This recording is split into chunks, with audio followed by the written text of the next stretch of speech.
directing the village TIF attorney to prepare a redevelopment agreement with Hamilton Partners for the redevelopment of the Edgar property. I'd like a motion, please, on item 21. Motion to approve. Properly moved by trustee Desmond, seconded by trustee Warder. Any discussion on this item? Yes, Mayor. Oh, trustee Strike. Yes. Well, first of all, this is the proposal is what I would call a very bad deal for the taxpayers of the village of Oak Lawn. If Hamilton Partners is going to get 80% of the rent, which this calls for, then they should put up 80% of the investment. How do we have the money to carry a $2.8 million village investment? We constantly hear over and over that we don't have the money to pay our employees. We don't have money for hiring policemen, for keeping our firefighters, we're outsourcing our 911, we're cutting services. So how can we afford to carry the finance cost associated with a $2.8 million asset? It seems to me that if this administration's actions ever matched its lip service about being fiscally responsible and accountable to the taxpayers, that it would be reflected in their spending policies and proposals. Sadly, this administration has shown a wanton disregard for the homeowners of this community who will have to pay for their giveaways, which this is, and their wasteful spending. I'm asking the members of this board to vote against this proposal as it now stands.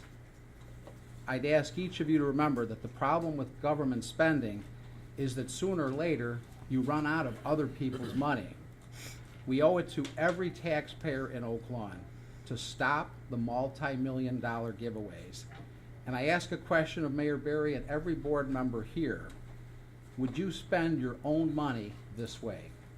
I urge a no vote on this proposal. Let's keep our promise to the taxpayers of this community to spend their money wisely. Madam Mayor, Trustee Carberry. and I understand maybe not to that level, but because we're not voting on this right now, Bob. This is gonna come up again. This isn't a final deal. I Right, understand. I get it. It probably will. Okay, one speaker Sure, at a I'm time, sorry. please, I'm trustee sorry, go Strike. ahead. What I'm trying to say is, I don't agree with the road you went down completely, but I do agree with being concerned about the deal, right? Okay. And I talked to a few people about it, and before I vote on it again in July, there's gonna be professionals that I'm gonna have look at it too, real estate professionals. But from a contract, there's, our attorney who's here to speak to it, and there's other professionals that can speak to it. I'm sure you have a few people you can run the deal through, and go over it. But there's a real investment that is gonna be made into to rebuilding it. And the way it's positioned to me, it seems like it's a pretty good deal for Oak Lawn. Again, this isn't a final vote. This isn't a deal. This is just to move forward. That's it. It's not we're not giving the farm away tonight. So if you think that's what's happening, you think it's a giveaway. I don't yet. And if come up with some real figures, because if it is such a giveaway, somebody else is gonna want it. Someone in the industry, private industry, is gonna want the deal. They're gonna approach Oak Lawn, they're gonna approach you or the village manager, and they're gonna say, wait a minute, we want a piece of this action, this is a good deal for us. If they can make money off it, that's what's gonna happen. So we have plenty of time for that to happen still. The wheels of capitalism are still in play. Okay. Can I respond? Yeah. Well, it's up to me to say, but yes, you can. Then we have Larry, then we have Carol, then Terry, and we're just.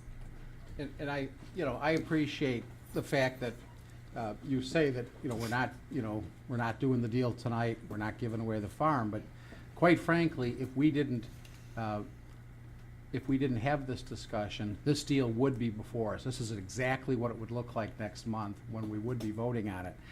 And I would, there's some really simple and obvious components of this deal that just jump right off the page to anybody that's looking at it. We paid $2.5 million for that property. And Hamilton Partners is offering, in their proposal, to invest $1.3 million into improvements.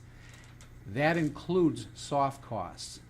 All right, now our $2.5 million, which we've been carrying this on the books since 2009, does not include soft costs.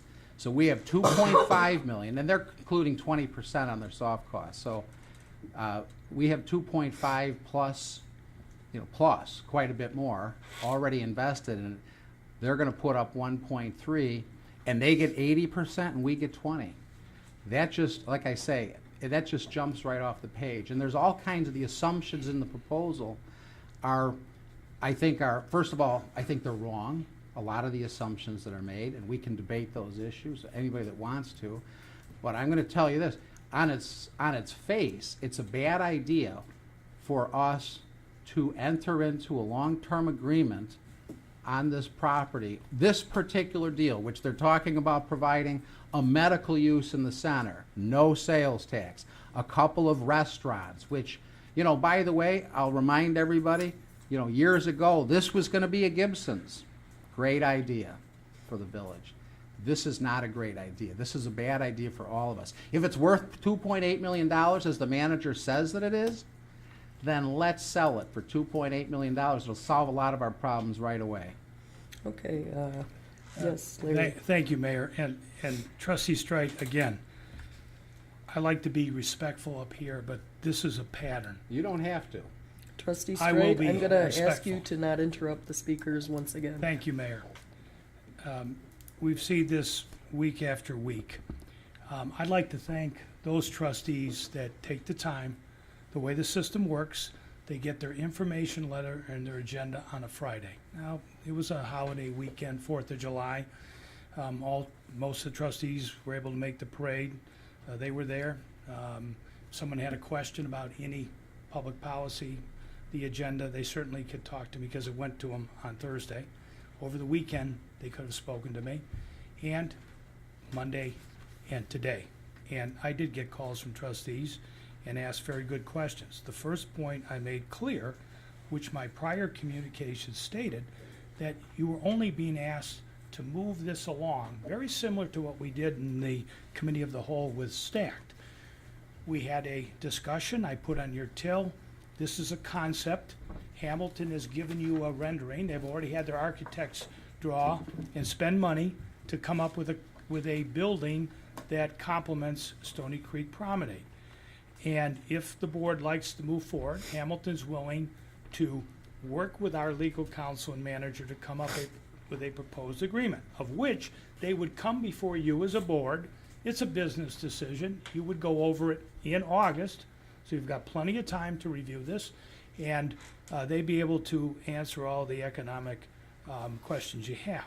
But if I could, trustee, if you had spoken to me, I could have helped you out in the very fundamental statement you made at the beginning.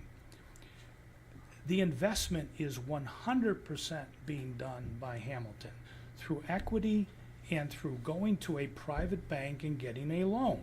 And a private bank in today's time to get a commercial loan treats everybody the same way. Hard, difficult, very, very strict regulations because they're under the gun from certain SEC rulings that have taken place for the advantage of all consumers, taxpayers, and business folks. And in this case, they would make an investment as opposed to us taking an asset and spending any of our money that we're trying to use for paying down debt, paying down unfunded pension liabilities, all which our treasurer has brought to our attention, and rightfully so. We're working on that plan. So Hamilton will take our asset, which is a very valuable asset. They'll make the improvements, enter into leases, manage those tenants on a five-year basis, which is not a very long basis, with the ability to have 2 5-year extensions. in that building. They can put all retail if you like. They can put mixed use. And I've had discussions with some trustees about why a mixed use may be a good way to approach this property. This is a limited size site. We don't want to negatively intrude on parking on the adjacent neighbors, the Cloisters. And if you put too many uses that have high parking needs, you create a problem. Or if the uses aren't compatible. For example, medical use, a smaller medical use versus a full medical use, that parking in the evenings and on weekends will be available mostly for restaurateur customers. So there's a plan. We're not the experts in real estate, Hamilton is. And Trustee Carberry is correct. I welcome everybody through your own personal contacts, other real estate professionals. If you have any questions, provide the input to myself and Mr. Welch, and we'll incorporate those and negotiate them before Hamilton meets with you. And they wanted to emphasize tonight, based upon earlier questions that Trustee Quinlan provided, and I thank her for that they welcome the opportunity to appear before this board. They'll be giving you an update, for example, on Cooper's Hawk. Cooper's Hawk will be given their pad in the next 2 weeks. Cooper Hawks is feverishly working through their design, so Cooper's Hawk can be appearing before our architectural design board. Hamilton's been before our architectural design board just a couple weeks ago, had a great meeting for the monument signs that they're installing for Mariano's as well as the other tenants off of 111th Street. They needed to go back for approvals. That's incorporated in another item that you have before you, amending the ground lease. All good business deals. And again, I'm going to submit to you anybody who hasn't yet gone to 111th and Cicero and seen the caliber of construction underway. Hamilton is one of the best developers and most ethical developers you could have in the Chicago area. And I'm very pleased that they would even consider investing their own money along with the bank to continue building on the value of that area. Someday, Bob, I think it'll be appropriate time to get a highest value and sell that building. In the interim, we're getting rent. We received from Midwest Orthopedics, Finance Director Hamilton, how many hundred thousands of dollars have we paid off already through leases with Midwest? Thank you. And in the transition with the other tenants that we had in the other buildings, we also accrued hundreds of thousands of dollars in rent, all which goes in to pay towards this project. Also, this will now be put on the tax rolls. This building is not on the tax rolls. It's also in the TIF. So we will capture, based upon the actions of this board recently, to approve the revised districts and the new TIF, you will capture the full value if we move in a timely fashion. By next spring, that Edgar building can be looking very much like it's part of Stony Creek Promenade, and it will be assessed fully by the Cook County assessor, and that will be taxes that the village will accrue every year, as opposed to the 11% we normally get. We'll be getting the same percentages we get on all of Stony Creek Promenade because it's in a TIF. Thank you, Mayor and Board. Mayor? Okay. Actually, we're gonna go to Trustee Quinlan next. I totally get, where Trustee Strikes come from. I mean, it is frustrating because originally it was going to be a Gibson's, a restaurant, and I'd love to be able to sell that property, and for $2.8 million, and call it a day because we don't want to be in this business of holding this real estate. The bottom line is, number one, we don't have a buyer, and two, it looks terrible. And if the developer can come in and resurface it, make it look nice, and make it look part of the other part of the development, that's a good thing. The numbers crunching, that is where, I talked to Larry today and I talked to Brian today. And my biggest concern, obviously, I do not want this village to be hurt by making this decision, because we are locked in for a number of days. And I'm open to looking, going to this next step, voting on it, approving this part.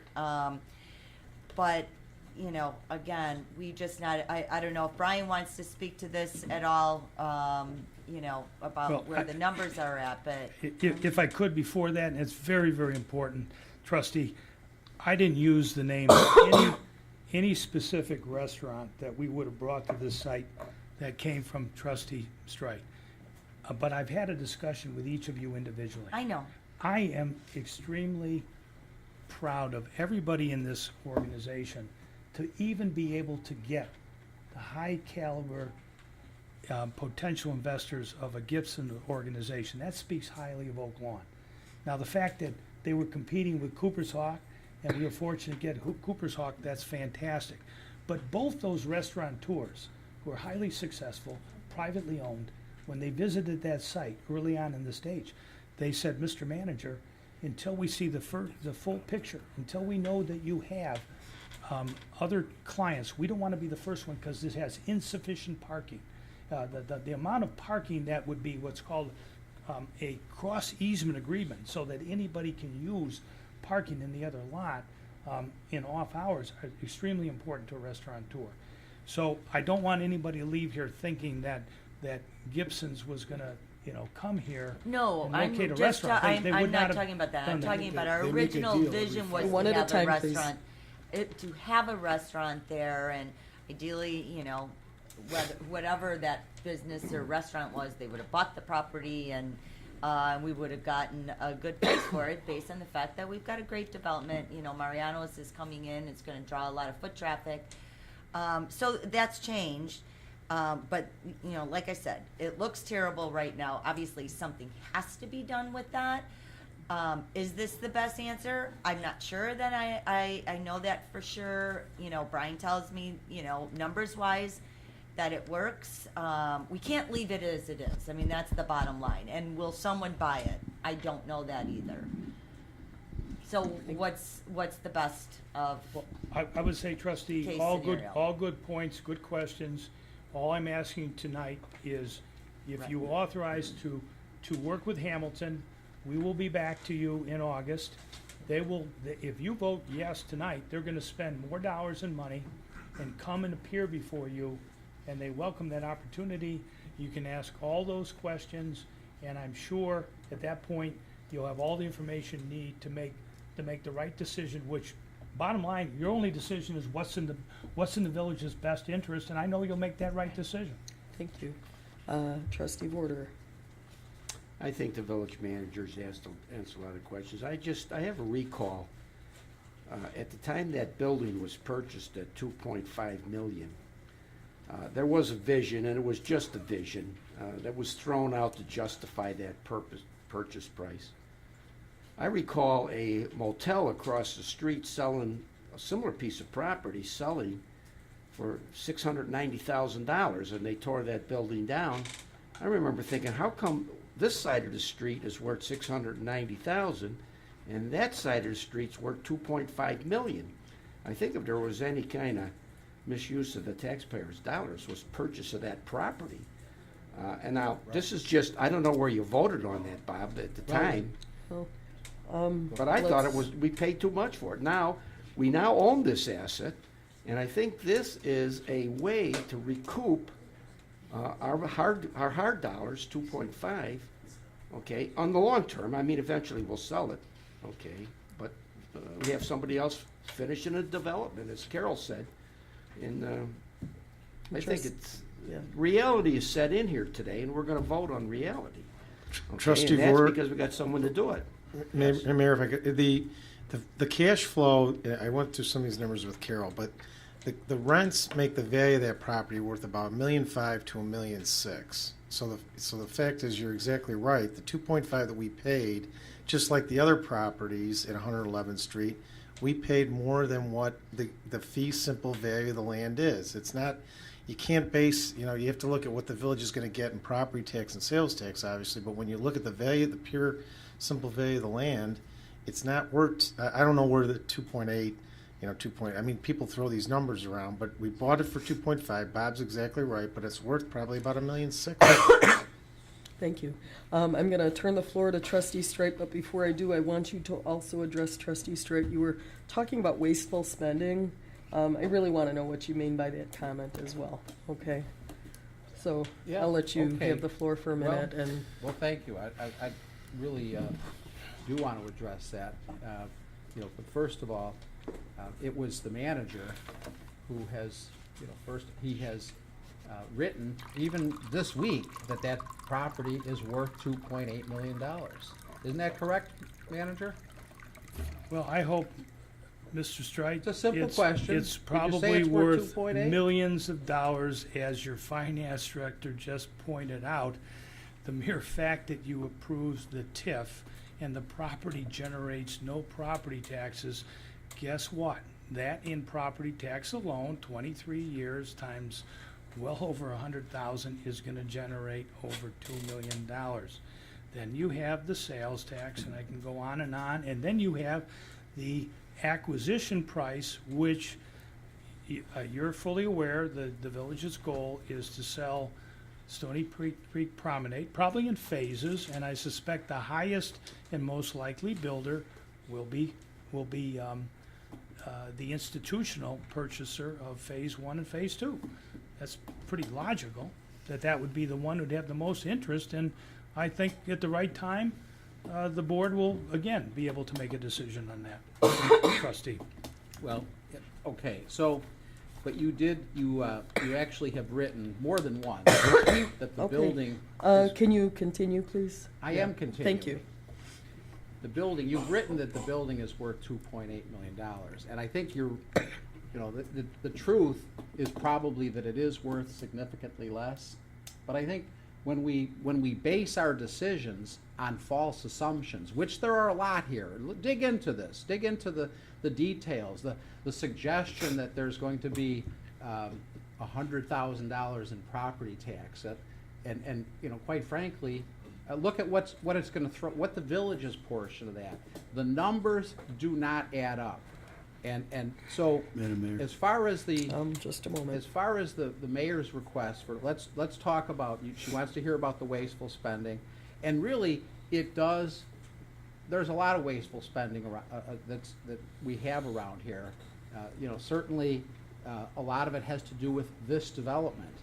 And, we have very recently the $1.7 million giveaway to ComEd, the $3.6 million to Hamilton Partners for water and sewer that was not required of us to do. The millions of dollars, you asked me to answer, I'd like to answer it. You can answer me. The Well, millions Trustee of Straight, dollars. I control the meeting, The sir. millions, you sure do. Yes, I You do. do a heck of a job. The Yes, I millions do. of dollars to our lawyers for lawsuits against our fire department, against our 911 operators. You want me to continue? Trustee Straight. How about the no bid contracts to political cronies, Mayor? How about, those are in Oh, my excess of God. $1 million Trustee Straight, a I'm year. gonna rein you in right That's wasteful now. spending. That's really wasteful spending, okay? That is a Yeah. dream in your mind, sir. Yeah. No, it's I'm facts. going to How about talk facts, about, okay? It's Trustee facts. Straight, I'm gonna just rein you in for a moment. Yep, And sure you are. Mr. Welch, could you please come to the podium, sir? Trustee Straight is of the opinion that the village was not required to pay for burying the utilities and also the detention. Now, my understanding, after consultation with two legal experts, is that the village certainly was obligated to pay these. In addition, should we have taken the path that you are suggesting here to not pay, do you think, okay, let's go back in time, 2005, this was an idea, it was a dream, it was a vision, it was a great idea, beautiful vision for retail. We had years of litigation, it is fully nearly 10 years later, and we are just getting started because we're actually working with the developer, not in opposition. Do you really feel that it is in the village interest to open us up to litigation, further stagnate this property? Do you feel as a trustee, and I'm speaking hypothetically because I'm going to turn this over to Mr.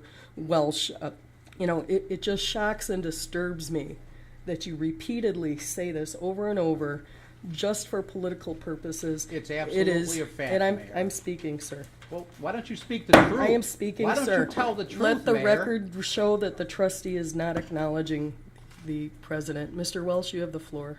Can you talk to the necessity of those All right, expenditures? Was this wasteful spending, sir? If I could, Mayor, Matt, if you just for members of the audience, introduce yourself and your capacity. Thank you. Matt Welch, I'm serving as special counsel on TIF matters to the village. The ground lease as negotiated, it had certain acts that had to be performed as preconditions to the term commencement of the ground lease, rent commencement.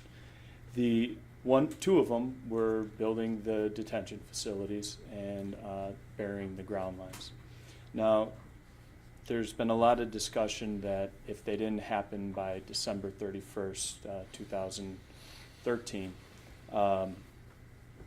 the developer could terminate the lease, and that's correct. That's one of the remedies available to the developer under the ground lease. However, what seems to be missing is that section 27.3 of the ground lease, it identifies remedies, and it specifically states that specific remedies listed in a particular section are not exclusive. That in fact, the developer has all remedies available at law or in equity for the failure to perform an obligation under the ground lease. So to say that their only ability would be their only recourse would be to terminate the lease wouldn't be correct. They could sue the village. Now, the ground lease, it specifically states that the damages they could seek from the village are limited to the village's estate, meaning the property. So they would have to sue for damages out of the property. But they could, in fact, sue for damages for our failure to do this. I would point you to the construction schedule under the ground lease. It had Hamilton putting hundreds of thousands of dollars into the property throughout the summer and fall of 2013. And, for them to have invested all of that money, December 31st, 2013 hits, and the village hasn't completed its work, all Hamilton could do was terminate the lease. That's an excessive amount of risk, and Hamilton's been around the block, a lot, and I don't think they'd agree to limit themselves to those types of remedies. Now, luckily, Hamilton has been very cooperative with the village over the course of this construction, and they voluntarily extended the timeframes for the village to complete these items. Currently, the ground lease, or currently burying the utility lines, it's been extended to August 15th. And I just think, this project is progressing. You have some wonderful grocery stores, Cooper's Hawk, to take this position. It's going to cripple the future development of this project, and they do have rights more than just termination of the lease. Thank you very much. And, it is everyone's dream to get this done and not have more lawsuits. And it's the smart thing to do, and it's the best thing for Oak Lawn, and we are going to call the vote. Can I Mayor? respond calling to the vote. Trustee Yeah. Desmond? Why don't you, Yes. Trustee Carberry? Yes. Trustee Vorder? Yes. Trustee Strite? no. Trustee Quinlan? Yes. Trustee Oliniechek? Yes. Motion passes 5-1. Thank you, Mayor Board. Thank you.